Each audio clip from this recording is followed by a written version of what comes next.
Hi, you may not know me, but I'm a former employee at Roblox headquarters. I worked there between 2007 and 2011, and I must say, I'm proud of what I did for the company. It was really fun working there. Until something happened. In November 2009, Sony had announced that they will be taking requests for the next PlayStation 3 game, and it will be released in summer 2010.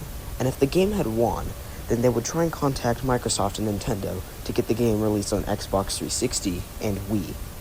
Now, obviously, many people entered the contest, and Roblox was definitely one of them. I remember David saying that he wanted the game to go more mainstream, and Roblox was already doing pretty good on PC, so why wouldn't PlayStation want our game to be a part of their console? Well, after we took notice of this contest, Roblox had contacted Sony to send them a blank PlayStation 3 Blu-ray disc, which they did. They sent it over to our headquarters. And what we did was we made a console version of Roblox. Now, this was 2009, so this was when Roblox looked way more edgier. So it was basically a console version of that. And it worked. We also had a custom disc decal made for the game. And we even designed our own case sleeve. PlayStation also mentioned in the contest announcement that the game would release with the new 2010 case sleeve update, which we didn't know what it looked like at the time. So we designed it with the 2006 to 2009 case sleeve. On December 1st, 2009, the game had already been finished, and we shipped it over to Sony headquarters. And they had playtested the game on one of their PlayStation 3s, and they reached back at us. And they said that they really liked our game, but it wasn't really a console type of thing that they wanted. So they rejected the game immediately. Now, David Baszucki and Eric Cassell were very disappointed, and the game was shipped back to Roblox HQ. I was also very disappointed. I wanted the game to be ported to PlayStation. But this one guy who worked there, I refuse to say his name because his family could reach out at me and send threats. But this employee, he was very angry. He was furious. He had spent most of his time away from home to work on that game. And now that it was declined by Sony, he was absolutely furious. He actually acted insane after he found out the news. And everything was going alright, until suddenly by December 10th, 2009, I started to notice that a few people had been showing up absent to work. Now, the guy I was talking about, he was acting completely normal. He had basically seemed to have gotten over what happened. But as the days went on, fewer people started showing up to work. And I was starting to wondering what was causing this. So I contacted the families of the workers who weren't coming to work, and they didn't know anything about what's been going on. All they said was that they haven't seen that person in a few days. I started to get really worried, and I could barely sleep at night for a few days. And my family thought I was going insane because of this. I told them that everyone at work had been starting to go absent, but yet they didn't believe me, now did they? I just kept on going to work every day, trying to let everyone know that I was safe, and to warn other employees that they might not come to work the next day, or that they may never see anyone again. But everyone thought I was crazy. They never believed me.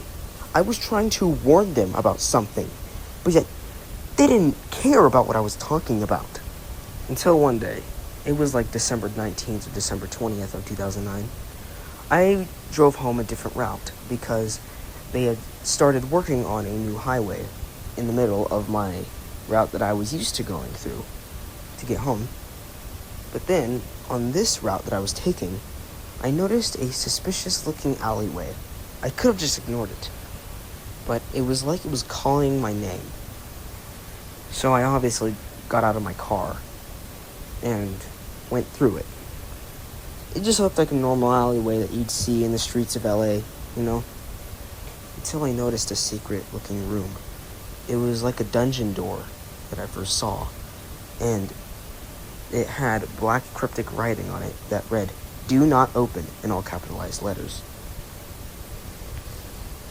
Now, you knew that I obviously had to open this door, because there could be something in there that I would probably need to report to the police.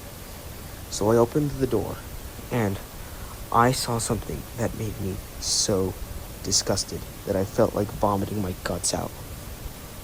There were dead corpses thrown around the inside of the room, and obviously I couldn't let this slide, so I contacted 911, and they drove up to the alleyway, and I showed them the room. But the more I looked at the bodies in the room, the more I noticed they looked very familiar, like people I had worked with or something. But then I realized that these were the people who hadn't been showing up to work. These were the people who worked at Roblox HQ. These were the same people that had their families contacted by me just so I can check on them or something to make sure they aren't bad or anything. But they were dead. I started wondering who did this. But then I remembered that guy who had a huge freak out after realizing that PlayStation wouldn't accept Roblox as the next game. And I immediately pointed to him. Obviously, he pretended to not know what we were even talking about, but I knew he was behind it. Until suddenly, on December 31st, 2009, it was early in the morning. I was extremely excited for 2010 to start. 2009 had been a rough year for me. So I walked up to David Bazuki's office just to inspect, because I got very worried a lot during this time. I then saw the words, "Sony did this," written in blood. This made me feel absolutely sick. And I 100% knew who was behind that. So I went to one of the bathrooms, and I saw the guy. There was a noose around his neck. He had committed suicide that day. I was absolutely freaked out. But this time I didn't want to even get involved. The police would just think I was crazy or something.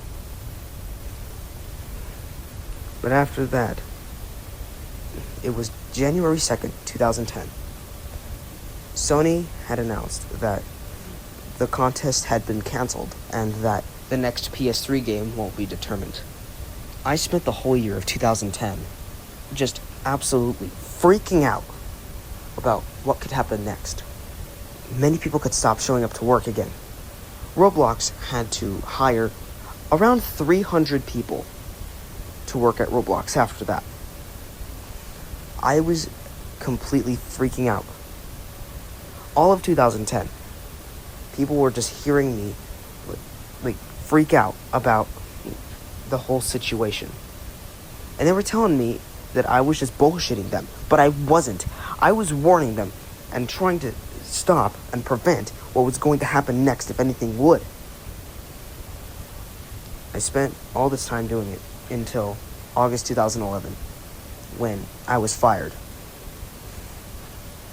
Eric Cassell, who had been alive at the time, he had invited me to him and David's office. They had a short conversation with me, and they immediately concluded that I was going to be fired. And I obviously left the company, and I started to work somewhere elsewhere. But I will never forget this. The company chooses to forget about what happened, but I never will. All of this could have been prevented if Sony had never even put out that contest that I ended up even canceling in the first place. But I'll never, ever forget. Never, ever forget. Never forget.